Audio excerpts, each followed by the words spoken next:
ગુજરાત સરકાર દ્વારા જનતાની સુરક્ષા અને તાત્કાલિક સેવા માટે કાર્યરત 112 જનરક્ષક પ્રોજેક્ટ આજે એક પરિવાર માટે દેવદૂત સાબિત થયો છે।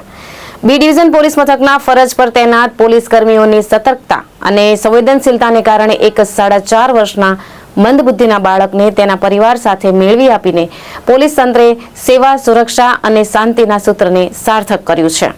અંકલેશ્વરના સારંગપુર નજીક લક્ષ્મણનગર સોનલ સોસાયટીમાં રહેતા અમિતભાઈ સાગરભાઈનો 4.5 વર્ષનો પુત્ર જે માનસિક રીતે અસ્વસ્થ હોવાથી પોતાની ઓળખ આપવા અસમર્થ હતો, તે અચાનક ઘરથી દૂર નીકળી જઈ રસ્તો ભટકી ગયો હતો।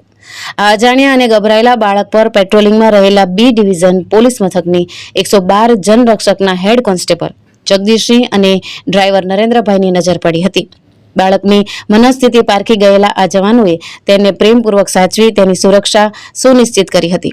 ત્યારબાદ કોઈ પણ વિલંબ વગર આસપાસના વિસ્તારોમાં સઘન તપાસ શરૂ કરી સોશિયલ મીડિયા અને સ્થાનિક નેટવર્કનો ઉપયોગ કરીને બાળકના વાલી વારસની શોધખોળ આદરી હતી।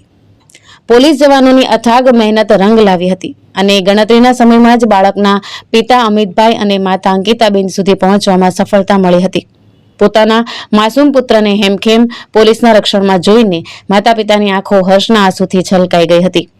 112 જનરક્ષક સેવાની કામગીરીએ સ્થાનિક લોકોમાં ભારે આદર જન્માવ્યો છે।